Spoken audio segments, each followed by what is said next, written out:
Konnichiwa, Koike desu. Hoy les vengo a hablar de las ovas de The Girl from the Other Side. El nombre en japonés es Totsukuni no Shoujo, el cual se traduciría como La pequeña forastera. Este anime está basado en la obra manga de Nagabe, la cual se publicó de 2015 a 2021. Estas ovas son 3 en total, sin embargo, primero se lanzó una allá por 2019 y era únicamente como digamos que una especie de plus por el volumen número 8 del manga. Las dos que completan esta trilogía se lanzaron este año y de hecho son más largas que la primera. Sin embargo, están a cargo del mismo equipo de producción. Las 3 ovas fueron dirigidas por Yutaro Kubo y Satomi Maiya y producidas por WIT Studio. De hecho, la primera ova en un principio se lanzó como un cortometraje que incluso participó en varios festivales de animación, siendo el primero el Festival Internacional de Cine y Fantasía que se lleva a cabo en Montreal, Canadá. Ya en mi video pasado, que fue justamente el de primeras impresiones segunda parte, yo le había dado 4 Koike estrellas a estas ovas. Así que es momento de saber si subió, bajó o se mantuvo. Así que si quieres saber, quédate porque comenzamos. Esta es la historia de Shiba, que es una pequeña niña que queda digamos que a la deriva en el bosque. Allí es encontrada por un forastero que posteriormente recibirá el nombre de Sensei. Él, al darse cuenta que esta niña ha quedado sola, comienza a protegerla como si fuera su hija, manteniéndola alejada de los demás forasteros como él, porque todos ellos tienen una maldición que los ha convertido en unas bestias que inspiran cierto miedo y que además, si tocan a un humano, les transmiten la misma maldición. Creo que el elemento que más salta a la vista es sin duda la animación. Es una animación que puede diferenciarse de cualquier anime, ovas o películas japonesas que hayamos visto en los últimos años. Se permite jugar bastante con las acuarelas, las luces y sombras, con los trazos. Incluso cuando vas viendo a los personajes cómo caminan, pareciera que hay cierto movimiento en sus ropas por el dibujo. Y aunque sí hay más colores presentes en esta serie, en esta animación, la realidad es que el negro y el blanco son los que más predominan. De hecho, Shiba es una niña que viste de blanco y su tez es muy clara, mientras que el forastero es una especie de macho cabrío, como que de venado, una especie de bestia un tanto extraña, que además utiliza un traje de vestir negro, por lo cual pareciera que siempre está muy presente esta dualidad del yin y el yang, ya que pues Shiba representa la pureza, la bondad y técnicamente forastero sería la parte oscura.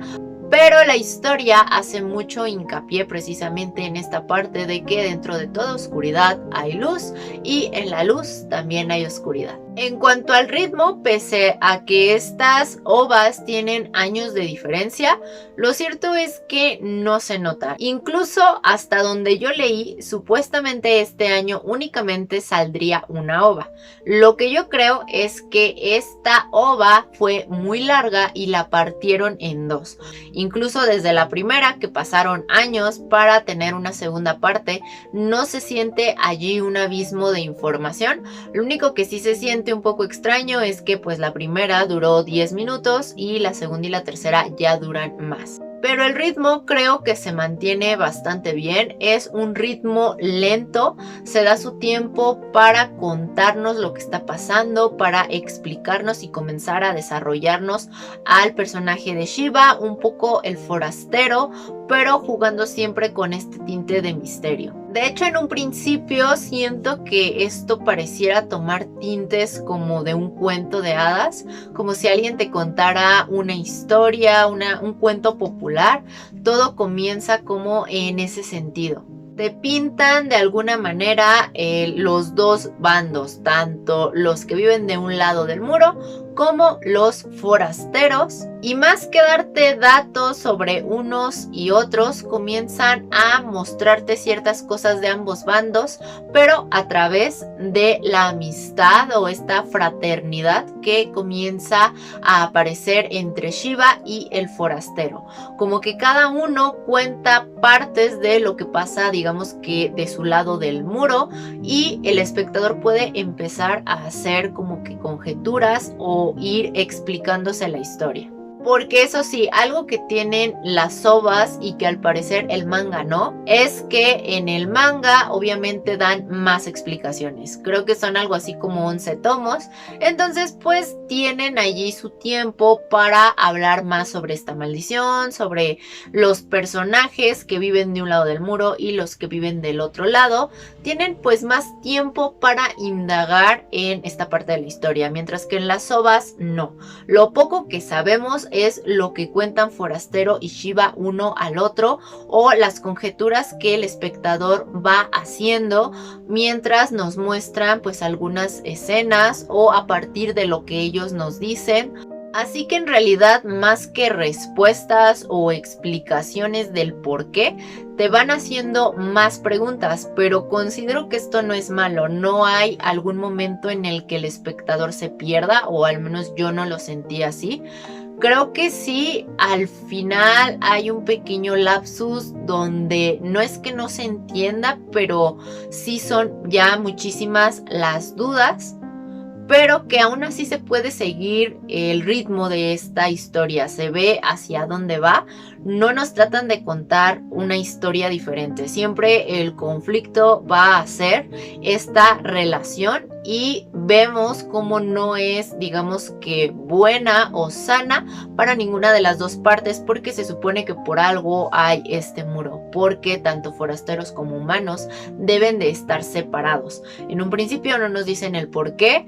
En alguna de las ovas comienzan a darnos a entender, no son tan claros al explicar ni decir no pueden ser amigos por esto, pero sí empiezan a dar ciertas pistas que te hace entender el por qué pareciera que hay una guerra entre ambos y no deberían de hablarse. Y toda la historia, pese a que sí toca ciertos temas sobre los pueblos, qué ocurre con ellos, en qué consiste la maldición, los otros personajes son mínimos. Casi toda la historia es siempre contada por ellos dos. Los demás parecieran simples espectadores o como recursos para contar un poco de alguno de los dos lados o crear alguna especie de flashback. Pero la historia siempre va a ser, o va a seguir más bien, a estos protagonistas, y es lo que a ellos les ocurra lo que nos va a interesar o lo que va a tratar de narrar esta historia. Y creo que el hecho de que no haya tantos personajes, aparte de dotar la trama pues de más misterio, porque nunca ves o muy pocas veces ves a otros humanos o incluso otros forasteros, al menos no hasta la última ova. A mí me recordó incluso un poco a este cuento que leía mucho el personaje de Chi en Chobits, que era La ciudad sin nadie. O sea, por momentos yo sí sentía así, porque era de no hay más gente, no hay ni forasteros, no hay humanos. ¿Qué pasó con todos los demás seres vivos? Así que por un lado nos cuentan que de alguna manera estas dos especies no coexisten, pero tampoco vemos el por qué. Pareciera que todo ya está solo. Y creo que son en estos pequeños detallitos que poco a poco se van sumando y se van explicando en lo que recae, digamos que cierto horror y misterio que tiene la trama. A pesar de que el ritmo es lento y que se va tomando su tiempo para irnos desarrollando los personajes, las situaciones e ir introduciendo ciertos detallitos que más tarde nos ayudarán a entender la historia, creo que en este caso sí funciona muy bien, porque una vez que ya tienes todos estos elementos, cuando comienzas a encajar las piezas, te das cuenta de lo horroroso del lugar en el que viven, de la situación que se está presentando y el por qué Forastero intenta por todos los medios mantener a Shiva lejos de los que son como él. Y aunque sí deja muchas preguntas al aire, deja por allí pues no cabos sueltos, pero sí cosas que nos hubieran gustado saber. Creo que en cuanto a la historia de Forastero y Shiva, en el sentido de, bueno, Forastero la encuentra, la intenta proteger y se va desarrollando allí una especie de relación, amistad, padre e hija. Esta parte sí se desarrolla bien, llega a su clímax y tiene su desenlace. Y por esto, porque creo que en realidad la única falla que podría haber es esta parte de no dar más respuestas, sino que quedar con muchísimas dudas, pero que en general yo no siento que sea un problema, porque eso podría explicarse en otras ovas y quizás perderíamos el rumbo de la idea original que se trata de plasmar en estas ovas, que obviamente no es la misma historia del manga, que pues tiene 11 volúmenes. Supongo que en esta ova lo simplifican o únicamente están utilizando cierta parte de toda la obra.